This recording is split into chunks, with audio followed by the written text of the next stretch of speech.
Welcome back to Alice Talks Football and welcome back to a Saturday afternoon transfer show. The January window is approaching and Manchester United apparently ready to do business, discussing deals. Two players Amorim's already given permission to sell in January. There is also rumours and possibilities of Rashford exit. We will talk about the latest on that. Fabrizio Romano has confirmed the documents are done for the first deal in the young left back, but we also could be signing another young left back in Dorgu. There's links to Chokras, there's links to Naipan, there's links to Franco Mastantuono, there's links to Chris Rigg, there's links to a few players today ahead of the January window. And one thing I know about Ineos is they're trying to be quite quiet, they're trying to be quite secretive around what the plan is ahead of the January window. They don't give the media much, but we know that they are looking at fullbacks and potentially athletic midfielders. I think in the summer they want a long-term Rashford replacement left 10, and they would also probably want a long-term left centre-back in the summer because obviously Lindelof and Evans are going to go. This winter window is more about left wing-back and midfield from what we're hearing.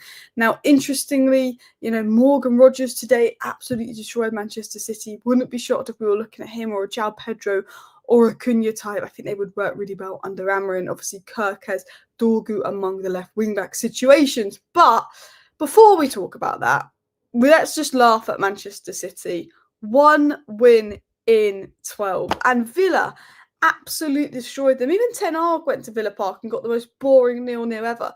The way Villa could just run through Manchester City, the way it was so easy for them, the way Morgan Rogers just ran through Manchester City. They're absolutely shy. I mean, Foden and Grealish, to be fair, they tried to do a bit something today, but they just got absolutely run through. And I'm not talking too much about Morgan Rogers in today's video.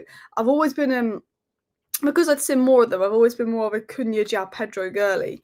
But the profile of player like Morgan Rogers, João Pedro, Cunha, someone that is physical, someone that can carry the ball, someone who's got the physicality of a striker, the ball carrying of a winger, but the creativity of a number 10 is Morgan Rogers, it is João Pedro, it is Matheus Cunha. I tell you what, one of those players could work well in Amorim's system. Dream Rashford replacement, we're talking Rodrigo, we're talking Musiala, we're talking Kvaratskhelia, but realistic, Morgan Rogers, João Pedro, Matheus Cunha. I think they would fit Amorim's system well. Man City could be playing Conference League next season, or maybe not in Europe at all. Hopefully, Man City will be in League 2 next season, if anything, as well. Dorgu has so much raw potential. I saw him for Denmark. We're going to talk about Dorgu in a second. We're going to talk about all the transfer news. But I just wanted to talk quickly about that performance from Morgan Rogers and Tielemans earlier and just how bad Manchester City are. If only we beat Nottingham Forest, because I actually think we did enough to beat Nottingham Forest, if I'm going to be honest. If we didn't make those mistakes, we could have gone above Manchester City. If we beat Bournemouth, had we beaten Nottingham Forest, we could have gone above Man City. And obviously me being the wind-up merchant that I am, I did tweet this to just kind of get, wind people up, to be honest. But, Manchester City lose Rodri and fall apart, highlighting just how incredible it was that Sir Alex Ferguson managed to win a Premier League title with a midfield duo of Cleverley and Anderson. Of course, full context, but thought, let's wind some people up. We lost Keane as well and still were within 1 point of Arsenal. But I want to get into the news. I want to get into the transfer news. And I also just want to say big up to everybody because I'm on 99,931 subscribers, which is mad. We're on 99.9k as well. So it looks like we're on track to hit 100k before Christmas. But we're going to get back into the news. We're going to get back into the stories. But if you do enjoy today's video, please do go ahead and hit that like button. But let's talk about everything that we need to know as well. But I just wanted to have a moment to laugh at City as well. We could hit 100k this live stream. It might be my evening live stream we hit it because we're still about 30 away. But big up everybody watching right now. Am I feeling better? I feel a bit better today. I think Man City losing always makes you feel good. So this is the Diego Leon news. Diego Leon has signed all documents to join Manchester United in July. The deal was sealed by Jason Wilcox after South America lead scout Giuseppe Antonio pushed United to sign Leon. We spoke about Diego Leon. He is the 4th highest rated talent in South America and the highest rated defending talent as well. I also think as well with us just being low in the left wing back market, even though he's not going to come in and probably play any first team minutes for a good year or so, I think it's someone there that would be good to push the left wing back that we do bring in, hopefully in January, if not the summer. There's obviously rumours of Harry Amas departing. Harry Amas not so much in moving Amorim's plans, which surprises me, but I think the physicality, obviously losing Alvaro and Harry Amas is I could see why United would be bringing in a young player as well. And I think, with less than 2 weeks to the January transfer window, I think it will be quite interesting to see what happens. But the first signing of Diego Leon is done, but he's obviously not going to join to the summer. We are looking at Dorgu. We are looking at some other deals. We're going to dive into that in a second. Now, Fabrizio Romano has confirmed that Eriksen and Victor Lindelof are up for sale in the January window. However, there's no concrete interest in them at the moment. So this has been said by Romano. So Romano has confirmed, yes, Lindelof and Eriksen are up for sale in the January window. Now, the problem with selling Lindelof and the problem with selling Christian Eriksen in the January transfer window is purely due to the fact that they're free agents in the summer, and then both those players know if they wait till the summer, they're going to have more options. They're going to have better deals lined up for them. So Christian Eriksen may want to leave because he's not getting a lot of minutes. Same with Lindelof, who just seems to be getting injured, so I don't think he's going to go. Man United want to offload Christian Eriksen and Lindelof. They would like to offload them in January just so they can even get 1 or 2 million back for them. Jim Ratcliffe and his cost cutting and his saving money is incredibly important to him. But there's a feeling, to be honest, that while we want to sell Eriksen and Lindelof, getting rid of them in January will be harder because they're going to get more options in the summer. They're going to get more money. I think Eriksen is the more likely to leave of the two, and I know that Manchester United want an athletic midfielder to come in. We've been looking quite a lot at Ederson, at Atalanta. I think that would be a summer move. I think that would be more of a Casemiro replacement than an Eriksen replacement, but it'll be interesting to see what happens. Do hope Amos goes on loan rather than sold, even if Leon's coming in. Amos had loads of potential, I agree. We shouldn't have sold Alvaro Fernandez. Look at him in the Champions League. And Harry Amos was higher rated than Alvaro Fernandez by Ten Hag, which, Ten Hag actually had plans for Harry Amos. So I do hope that it's a loan that Harry Amos goes out on. We will touch upon that later in the show as well. Be a good scout mission for Kirkers tomorrow. I think we're not going to get Alphonso Davies. So my first 2 picks for fullback are Kirkers and Dorgu, just because they're younger and they're more athletic. I like Aït-Nouri. I like Robinson. Robinson, if we're playing a back four, probably would be a standout pick just for now. But I think for me, I think Kirkers and Dorgu, in terms of athleticism, in terms of attacking output, in terms of ability to get up flank, would probably be my first 2 picks under Ruben Amorim. Roof caving in on City, players' performance show. Do you know what it is at Manchester City, in my opinion, is they're so used to winning, they're so used to everything going their way, cheating their way to the top, that for the first time ever, things are not going their way, and I don't think they have the mentality to handle it. As Alex said here, Kirkers for the right price. The Muppeteer said that Kirkers could be available for about 35 million, which I would do in January, and Dorgu could be available for 25 to 30 million. If Dorgu is available for 20 million, we're going to get into that report. I mean, surely 25 million for Dorgu, 35 million for Kirkers. I think that would make such a difference. I said it in my video, I think it was last night. Let me go through into last night's video. Was it last night's video that I said it? No, it wasn't. But it was one of my videos that I made the other day. I even said it. I said people don't understand what a big difference a left wing back will make. Because Dalot can then be back up right back and back up right centre back, and Mazraoui can be back up right centre back, and that improves us there. But someone that is left-footed, that gets in the positions of Dalot, who can actually cross, because I think Dalot's 30 unsuccessful crosses in a row or something now, can't beat his first man. Dalot gets in good positions. He isn't a bad player, but he's not a wing-back, and he's never been a good crosser of the ball as well. So, yeah, I pay that for Kirkers. I love the player, absolutely outstanding. Only 21, I think he'd be exactly what we're looking for. Kirkers and Dorgu are my first picks. Kirkers is 21. I think he's raw, and so is Dorgu. I think with Kirkers, he's a bit more Premier League proven. I think Dorgu, in terms of profile-wise, could be the perfect fit for Amorim Ball and could be the best option. But I think that Kirkers is less of a risk just because he's Premier League proven. I watched him play versus Tottenham. I watched him play versus Manchester City. He's really gone up a level this season as well, Kirkers. But they're both good wing backs. I think we need wing backs that are more attacking minded. For me, if I look at Manchester United and what I want, I would go for Lukeba or Schlotterbeck as the left centre back. Probably Schlotterbeck. I'd probably bring Schlotterbeck in as a left centre back. I'd probably bring either Kirkers or Dorgu in as a left wing back. I'd bring probably someone like Ederson in to replace Casemiro. I'd probably then look at someone like Palacios to replace Eriksen. I'd then look at someone like Cunha or Morgan Rogers or João Pedro to replace Anthony because we need a 10. And then I would be looking at tons of Rashford replacements, going all out like Kvara's hell yeah. But let's be honest, how realistic is that? Very unrealistic. But that's what I'd look at doing. But I don't think we've got any chance of doing that, sadly. But let's talk about Patrick Dorgu. Let's talk about the transfer news. surrounding Manchester United and Patrick Dorgu here. It was said that Manchester United are exploring a January move for Patrick Dorgu. He would find it hard to turn down a move to United. Lecce want £30 million. So Dorgu would dream of a move to United. We know that. Someone told me, and I don't know how true this is, you might have to look up this, he was a Man United fan. I don't know. Obviously, we do have a lot of Danish fans, but who knows? He also won Danish Young Player of the Year. £30 million, Lecce willing to let him go in January. He would find it hard to say no to United. So I'm going to give you a little bit of an update on Dorgu and dive into some just good analysis I found of him.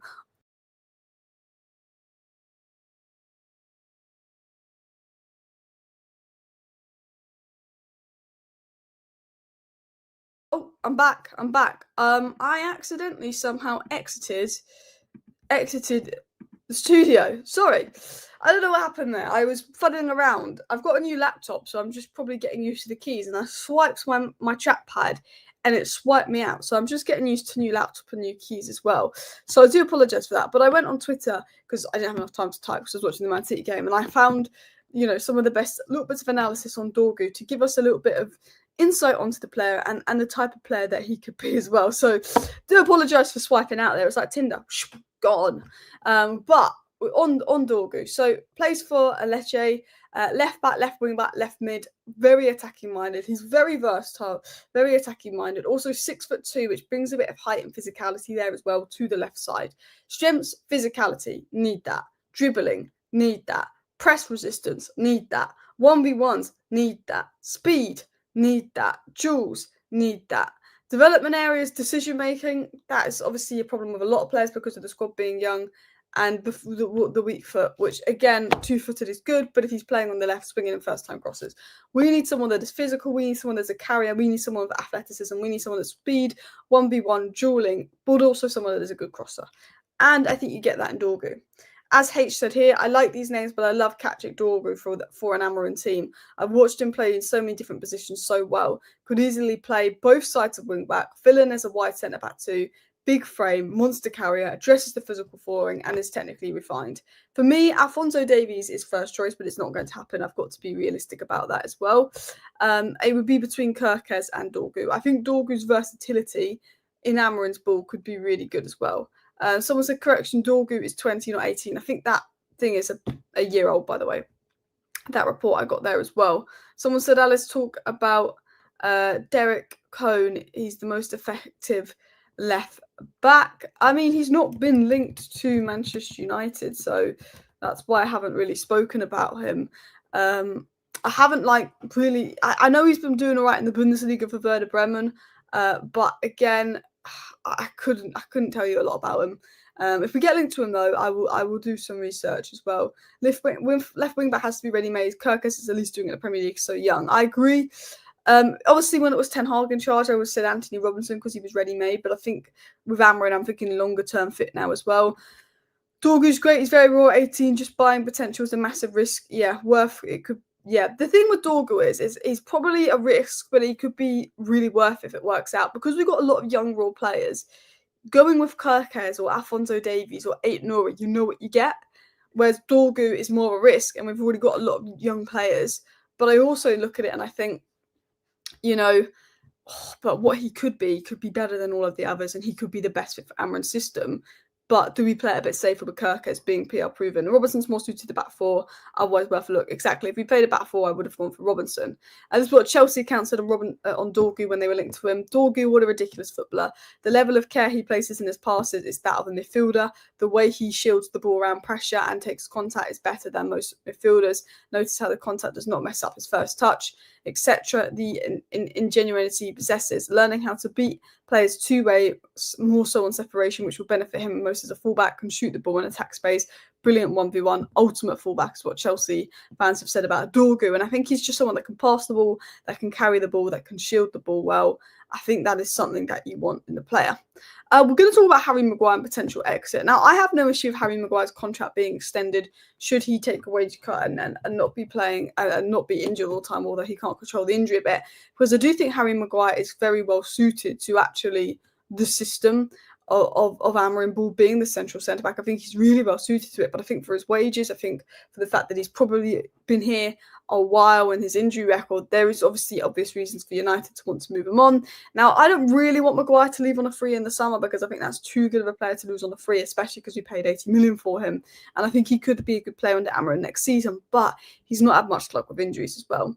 There was a report that came out a few days ago that Ruben Amorim would be interested in giving Harry Maguire a new contract, and Harry Maguire would be interested in staying at Manchester United, although we haven't heard much on that too. But we've got a little bit of updates about Napoli and a few clubs having interest in Harry Maguire that I do want to dive into as well. Apparently, Erling Haaland has scored just 3 goals in his last 12 Premier League games as well. And 1 goal in his last 6 appearances. I'm glad it took him out of FPL, I have to say. That is a very, very bad return as well. Imagine if Højlund did that. Yeah, I mean, that's what Højlund's done, and he gets so much stick for it as well. Manchester City are the most out-of-form team, apparently, in the league. Oh, they're interesting. We'll talk about that more later, but diving into the Maguire situation and what we need to know, wouldn't hesitate moving Maguire on those wages and his injury record. He would suit Syria. He would suit Syria as well. Imagine Jadon Sancho being player of the year at Chelsea, ignoring Palmer, and Chelsea beat Liverpool to the title. That would make Sancho the best transfer deal of the season. Probably not. I think that Sancho's an alright player. Sancho's been alright at Chelsea, but he's not like hit the ground alike. He's not better than Neto. He's not better than Jackson. He's not better than Caicedo. He's not better than Palmer. He's not had a better season than Enzo or Lavia or Colwill. I can name about 8-9 players at Chelsea that have a better season than Sancho. Sancho's looked alright at Chelsea. He's still not at his very best, but he's looked decent. I think Chelsea winning the league, I wouldn't think that makes Sancho the best signing of the summer. Definitely not. You know, I think that he's been all right for Chelsea, and I think that, you know, Chelsea will do well from that deal, but he's not like done what Cole Palmer's done when they signed him from City. He's not done that in the slightest. He's been all right, but he's not been like groundbreakingly amazing. So, according to Laurie Whitwell, who's one of the best journalists in the Manchester United space, he spoke out a little bit about the Maguire situation. I just realised my mic is not on. How clear is the audio? Because I'm going to change this. Okay, I've just changed this mic here. Okay, because someone just said about the audio, and then I realised that I didn't have my mic plugged in. It was using the default mic. So now my mic is plugged in. Just tell me if the audio sounds better now, or did it sound better 30 seconds ago? Because this is the actual mic. So yeah. But this is the latest on the Maguire exit. Someone said very clear. Was it clear before? Because I had the wrong audio on before. I just had my computer mic on, whereas now the mic's plugged in. Was it? So, okay, good. Audio is clear as well. Audio was always good. Okay, just changed mics, just hoped it wasn't bad to begin with. So Napoli are looking at defenders and are said to see Harry Maguire as an alternative option, especially after the success of his United teammate McTominay. Napoli see Maguire as an interesting option. Galatasaray also monitoring the situation. He'll be free to sign a pre-contract from January 1st. If the club has not activated the option by then, United are in talks with the player. Now, I think because they spent 80 million on Harry Maguire, I don't think Manchester United will be overly keen to lose him on a free, if I'm going to be totally honest. I wouldn't be surprised if we give him a new contract. There's talk of that. There's rumours of that. I think the reason I don't mind Maguire staying is, 1, I think he suits Amorim Ball. 2, I think he's a good leader, no-nonsense player, doesn't cause a fuss. And 3, we're losing Evans and Lindelof. So I think keep Maguire, bring in 1 centre-back signing in the summer, and then we can focus on the left wing back, the left 10, the left centre mid, and maybe right wing back. Whereas if you lose Maguire, we might have to bring in 2 centre backs. Of course, you've got the likes of Godwell Conky coming through. But then my fear with Maguire is to be on 200k a week, to be that injury prone, to not be a regular starter. Does those wages justify keeping him? I'm happy if Maguire stays. I can understand if Maguire goes. I don't feel strongly either way.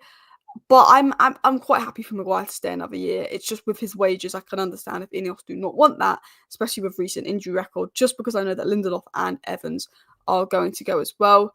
Lucas Smalling, he revives his career over there for a spell. Maguire could do the same. I think Maguire's been good since he's not become like a week in, week out starter. But if you're on 200k a week, you've got to be a week in, week out starter. Let Maguire go and bring in Kokonki. Yeah, Kokonki could be a good one as well. John Duran, 12 goals and 6 starts. I mean, he's a player. I've said that before. I'd take John Duran at United. I would take John Duran. I would take Mateus Cunha. I would take Belieber.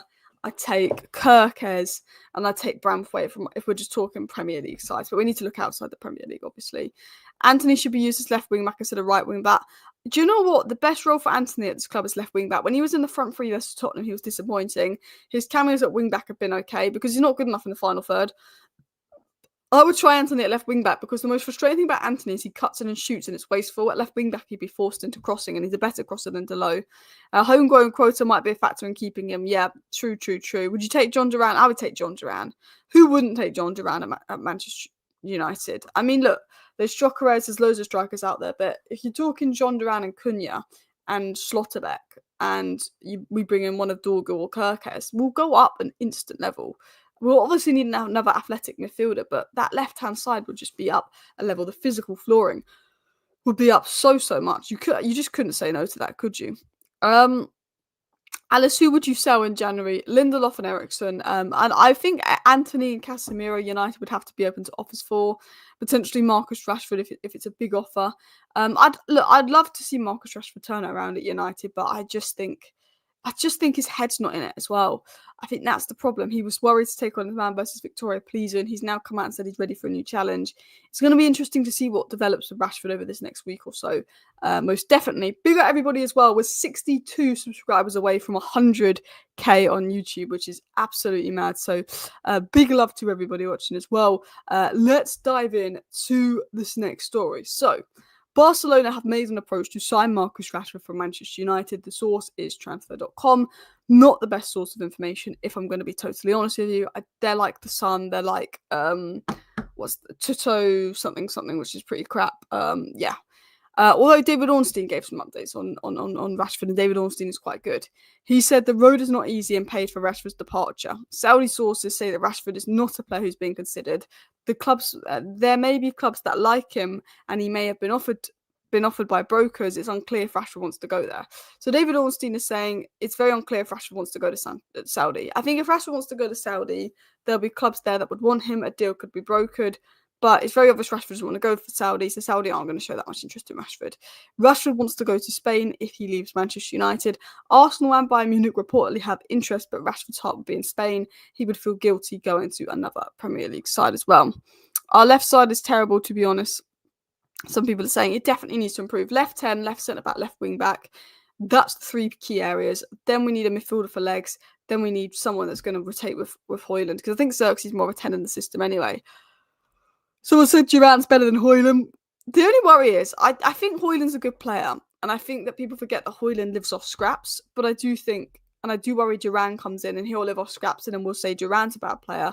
But with Duran, he's proven more than anything that he can have worldies of goals and score for out of nowhere. He seems to be very good in that as well. Would Duran get into Real Madrid 11? Manchester United are aiming to reclaim the level we belong. Duran and Kirk's mediocre, not Champions League winning mentality. Man United have signed big players in the past. Di Maria, Falcao, and it's not worked. You've got to look at Manchester City. They signed Guardiola from Leipzig. When they signed Kevin De Bruyne from Wolfsburg, everyone was saying, what are they doing?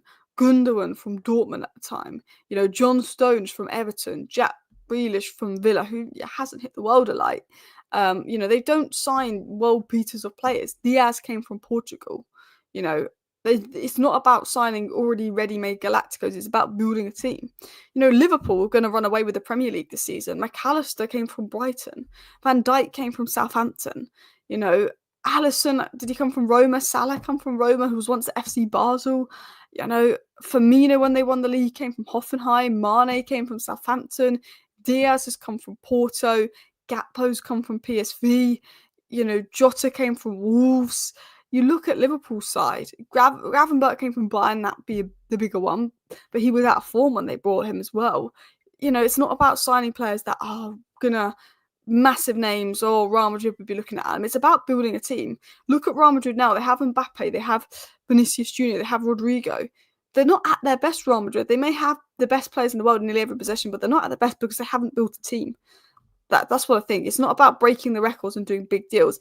It's about doing signings that suit the long-term philosophy of the club, that are going to play and gel well with the players we already have so we can build a team. It's not about having the best 11 players on the pitch.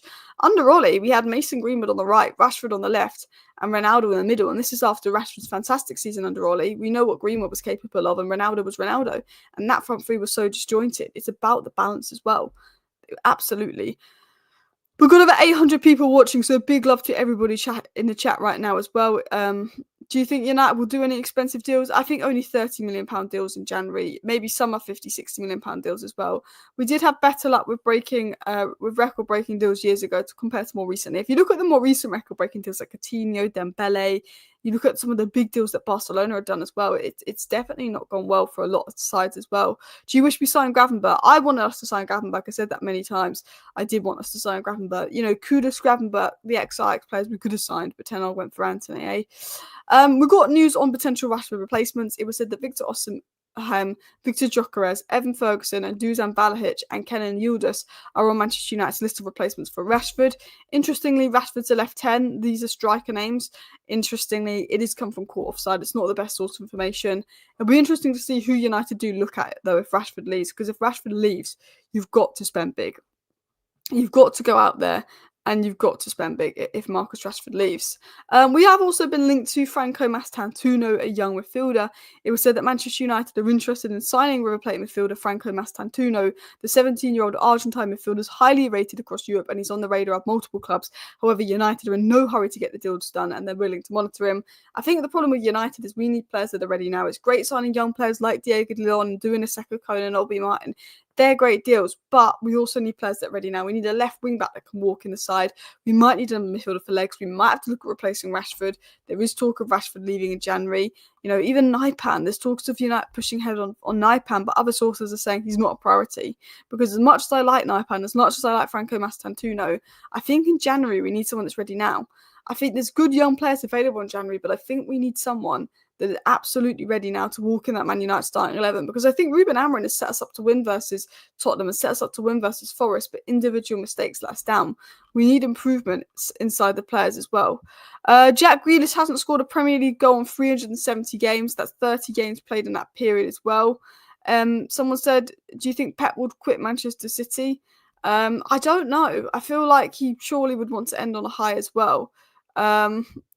People are saying Man City fans think Pep's better than Fergie. Yeah, well, Man City fans are deluded.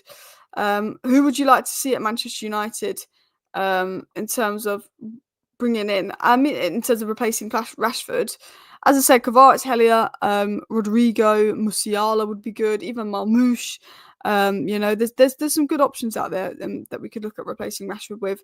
I like Mateus Cunha, Morgan Rogers, João Pedro type player as well.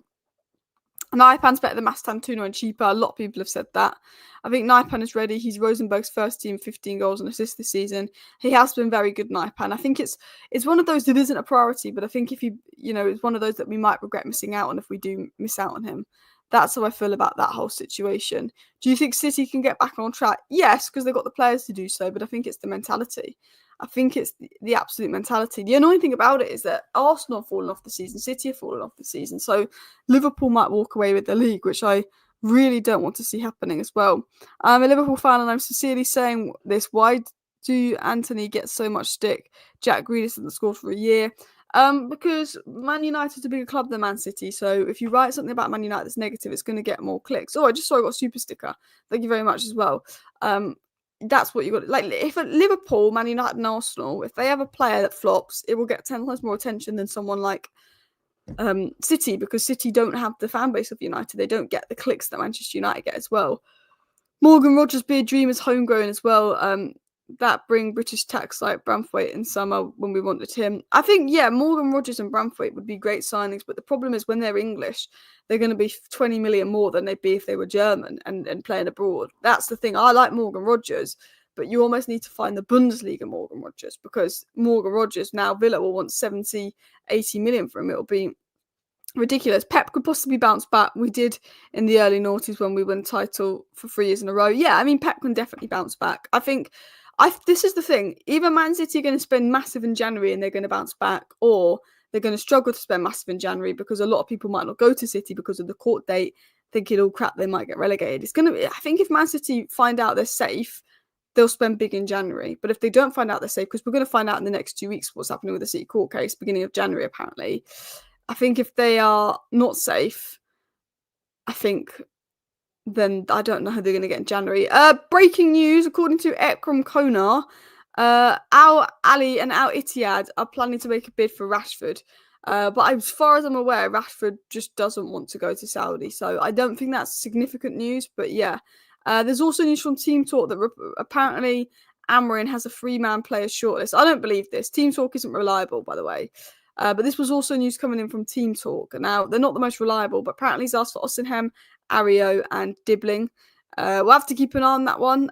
They are probably realistic. I don't know if Southampton would sell Dibbling, to be fair, in January if they're getting relegated. But apparently that's the list of players we're looking at as well ahead of the January window. It'll be interesting to see what happens. But guys, Ineos are trying to keep what's happening in the January window quiet. They're trying not to give too much away, leak much to the media, which I think is why there's a lot of nonsense coming out. But they're planning to be busy in January. Vivel and Wilcox are working. They want to get a few, players in here and there. But I think, to be honest, I think Naipan could be one to watch. I think a left wing back could be one to watch. But you've got to think of who realistically is available in January.